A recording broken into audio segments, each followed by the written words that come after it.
हे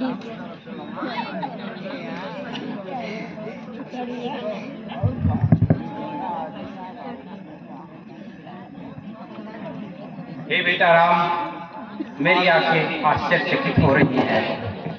ये सीता का कैसा वेश बना है? वन में जाकर तुम चाहे तो कैसा भी वेश बना लेना।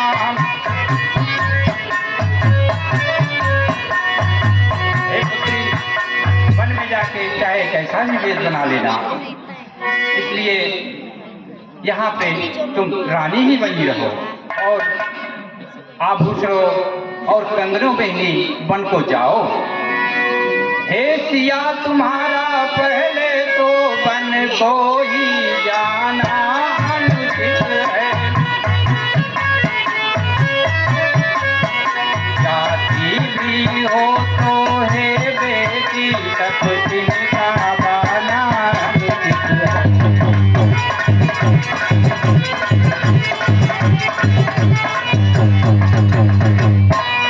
इसलिए राज रानी, हम तुमसे यह वरदान मांगते हैं। रानी ही बनी हुई जाओ, बस यह वरदान मांगते।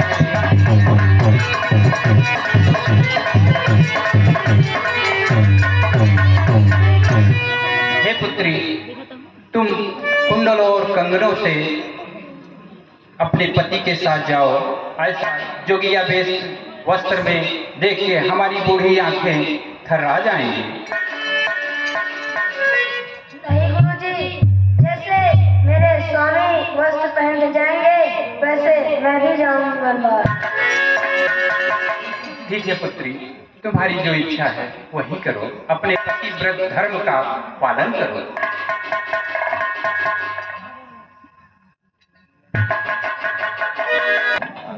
हे मेरे प्यारे अवधवासियों, हाँ प्रभु, मैं चाहता हूँ कि आप सब यही अयोध्या में रहें, क्योंकि पिताश्री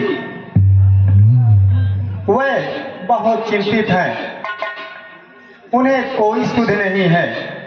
इसलिए मैं चाहता हूँ यहीं पर रहकर उनकी सेवा करूँ। हे प्रभु, आप तो जानते ही हैं कि पिताजी ने यह आज्ञा हृदय पर वज्र धारण करके दिया है। उनकी इच्छा नहीं है कि आप बन जाइए, और हम लोग पूरी जनता की भी इच्छा है कि आप यहीं रहे ना, आप यहीं रहे। हे अवधवासी, मुझे विवश ना करो। हे मेरे प्यारे बंधुजनों, हे बंधुवर, हे मेरे प्यारे बंधुजनों, अब लौटो रहो अयोध्या में। 14 वर्षों का यह वियोग धीरज से सहो अयोध्या में।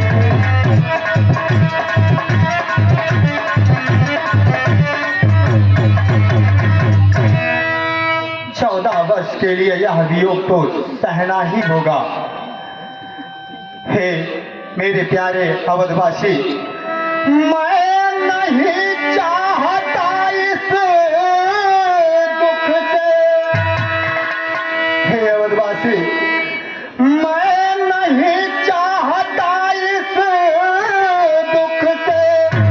तड़पे अकुलाए पिता मेरे, तुम सब जाकर यह कार्य करो जिससे सुख पाए पिता मेरे।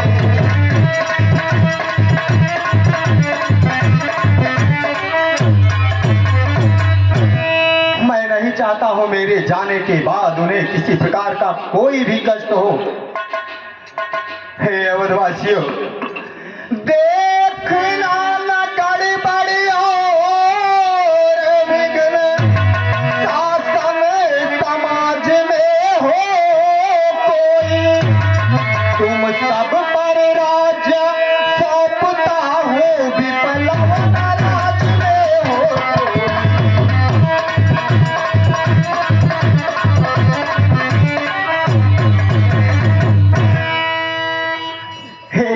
के लिए उसकी प्रजा पुत्र के समान होती है।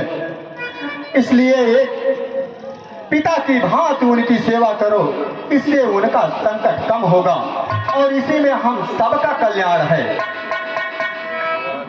हे प्रभु, जब आप ही नहीं रहेंगे तो हम लोग क्या करेंगे रह के?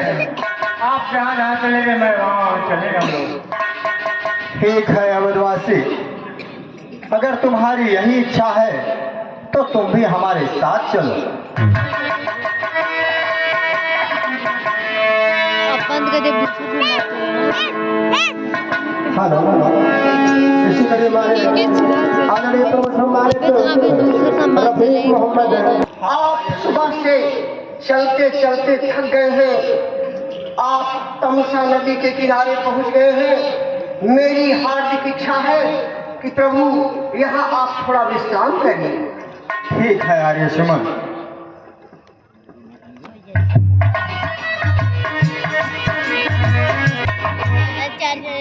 हे मंत्रीवर, हाँ प्रभु। सभी अवधवासी हम सब गहरी निद्रा में, यही उचित समय है यहाँ से आगे प्रस्थान करने का। हे मंत्रीवर, हाँ प्रभु। हे मंत्रीवर, अब यही उचित रथ इसी समय तैयार करो। तमसा रहते रहते हमको तमसा नदी से उस पार करो।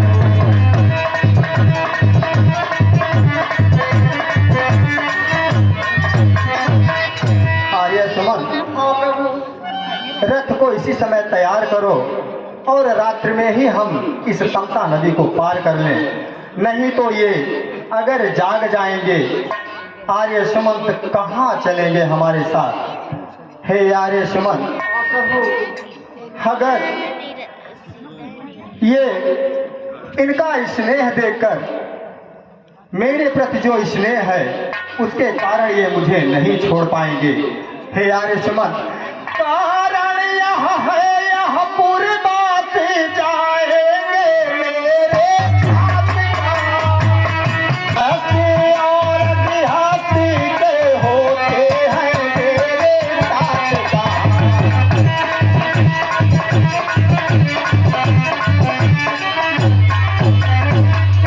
वनवासी और गृहस्थी इनका डेरा एक साथ नहीं होता है आर्य सुमन। हाँ प्रभु। इसलिए मैं सोचता हूँ, इसलिए प्राप्त होते होते कर ले हम पार सुंदरी को।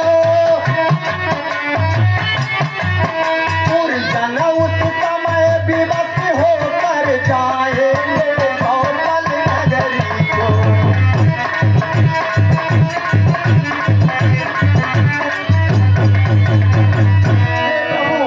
हे प्रभु। हाँ आर्य सुमन, सोता ही छोड़ परिजनों को, सोता ही छोड़ परिजनों को, राघव का जाना उचित है। नदियाँ समलोचित भी है तो जले नारायण।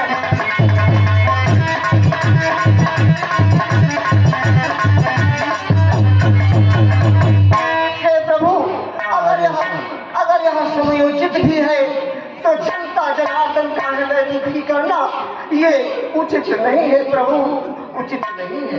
हे आर्य सुमन, हाँ प्रभु। मैं इनके कल्याण के लिए कह रहा हूँ। मैं तो पिताजी के वचनों का पालन करने के लिए जा रहा हूँ।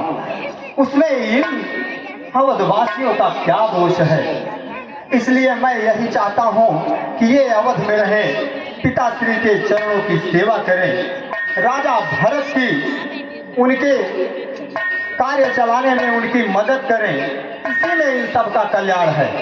हे वत्सराम, अगर तुम्हारी यही इच्छा है तो यह मंत्री अभी रथ तैयार करता है और आप हमारे साथ चले प्रभु। ठीक है आर्य सुमन, जैसी आपकी इच्छा प्रभु। हे वत्सराम, हाँ आर्य सुमन, महाराज ने मुझे आज्ञा दिया था कि वत्स राम को 2-4 दिन वन में घुमा के उन्हें वापस अयोध्या लेके आना, तभी उनके प्राण सुरक्षित रहेंगे प्रभु। तो हे वत्स राम, मैं महाराज की तरफ से आपसे निवेदन करता हूँ कि अब 2-4 दिन आप वन में बिता चुके हैं प्रभु, अब वापस अयोध्या लौट चलिए, साथ चलिए प्रभु। हे आर्य सुमन, अब इसमें बहुत विलंब हो चुका है। तुम मुझे धर्म के मार्ग से भटकने के लिए कह रहे हो, जो सर्वदा अनुचित है। माता पिता के वचनों का पालन करना बेटे का धर्म होता है, और मैं इस धर्म का पालन अवश्य करूंगा। हे आर्य सुमन, हाँ वत्स राम, मंत्री मंत्री प्यारे मंत्री, यदि हमको आप चाहते हैं तो हम उस चाहत के नाते तुमसे बस यही मांगते हैं।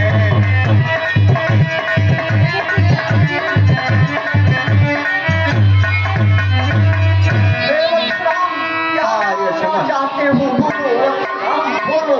हे आर्य सुमन, जितनी जल्दी जा सकते हो उतने जल्दी घर जाओ।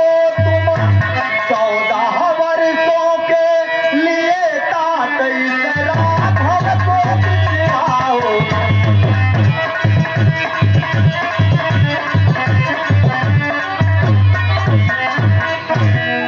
पिताजी की दशा ठीक नहीं है आर्य सुमन, इसलिए मैं यही चाहता हूँ कि तुम जो लौट जाओ, क्योंकि इसी में हम सबका निहित है। हे वत्स राम, मैं तुम्हारी बात मानता हूँ, लेकिन मैं महाराज को क्या मुँह दिखाऊंगा? उनकी आज्ञा थी कि 2-4 दिन घुमा के वापस लेके चले आओ।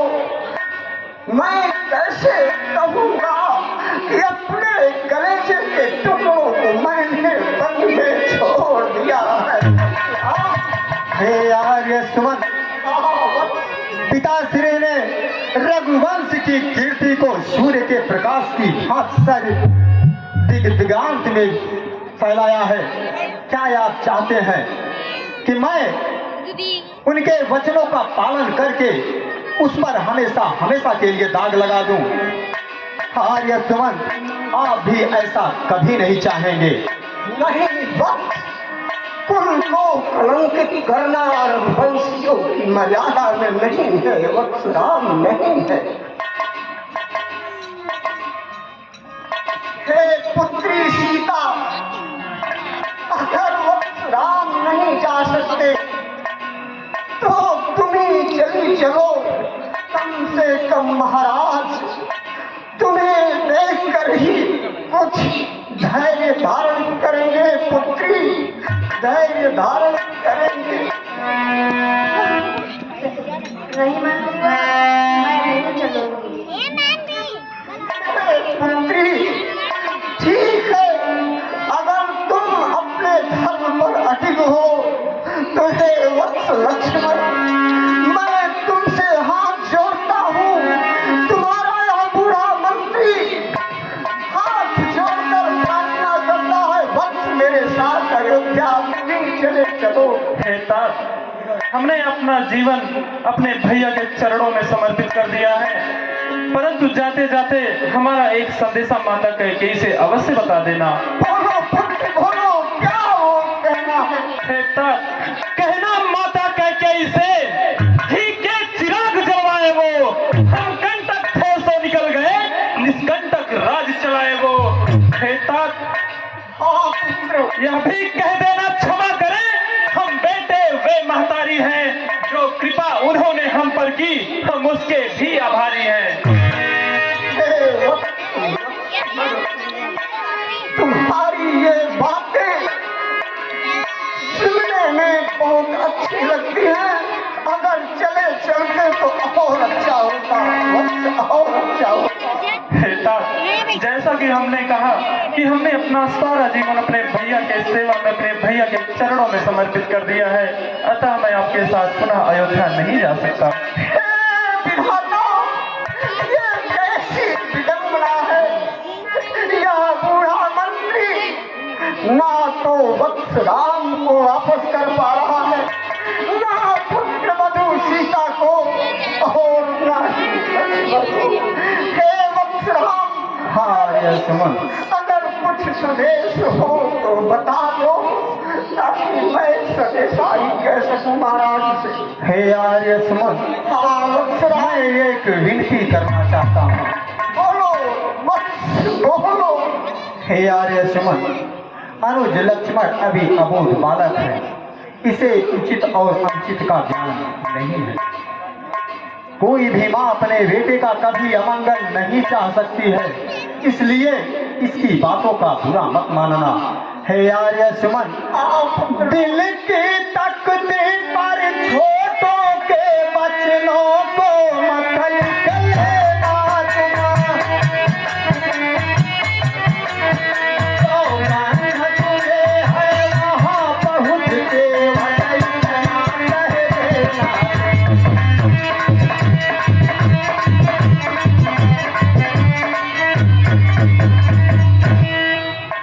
इनकी बात का अपने दिल पर मत लेना और माता जी से कहना, माता दे आशीर्वाद हमें, हम कुशल सहित घर आएंगे। जब 14 वर्ष पूर्ण होगा तो उनके दर्शन आएंगे।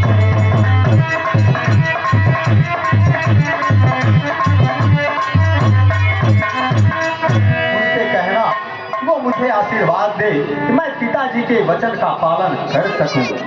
हे आर्य सुमन, और कहना इन 14 वर्षों में भी मैं क्षण मात्र न भूलूंगा उनको। अपने विचार के मंदिर में सदा से पूजूंगा उनको।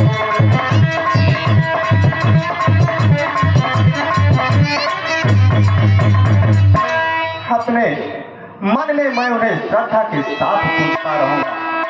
ठीक है वत्स राम, ठीक है।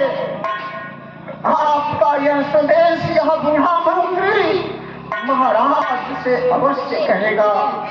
हे आर्य सुमन, वत्स राम,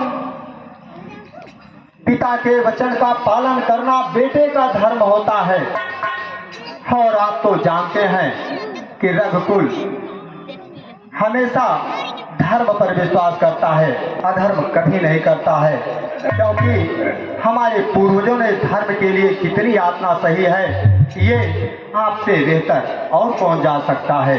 आर्य सुमन, सीता धी चाहारी चांदन रेता, कहे अधरा महिता कोटि कलेता।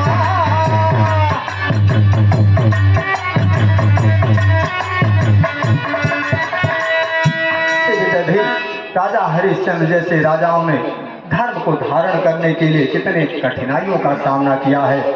आर्य सुमन, रामती देवा बाली भूप पूजाना,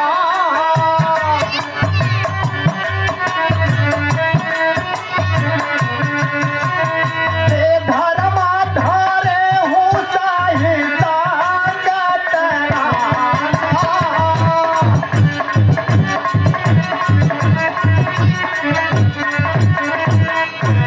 देव और बलि ने धर्म को धारण करने के लिए कितने ही कठिनाइयों का सामना हुआ है, और आज यह अवसर मुझे मिला है। हे आर्य सुमन, आर्य सुमन, माया सोई धारा मुसुला भाचारिता,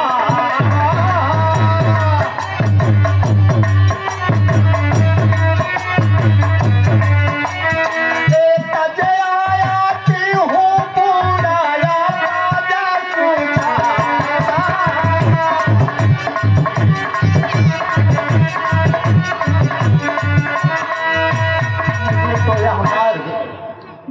सुगमता से मिल गया है। अगर मैं इस मार्ग से विचलित हो जाता हूँ तो चारों तरफ अपयश ही अपयश होगा। इसलिए आर्य सुमन, आपसे विनम्र निवेदन है कि आप अयोध्या वापस लौट जाएं। हे वत्सराम, तुम्हारे इन बचनों ने मेरे ज्ञान के कपाट को खोल दिया है। हे राम, तुम्हारी यह पितृ भक्ति, पितृ आज्ञा तुम्हें सदा सदा के लिए वर बना देगी, अमर बना देगी।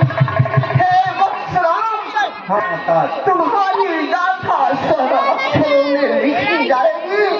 जब तक यह धरती रहेगी पुत्र, तब तक तुम्हें याद किया जाएगा। यह बूढ़ा मंत्री हृदय पर वज्र रखकर अपने महाराज को समझाएगा। जाओ वत्सराम, जाओ, वन तुम्हारे लिए कल्याणकारी हे हो। आर्य सुमन, मुझे अपना आशीर्वाद प्रदान करो। जाओ पुत्र, जाओ, यशस्वी हो।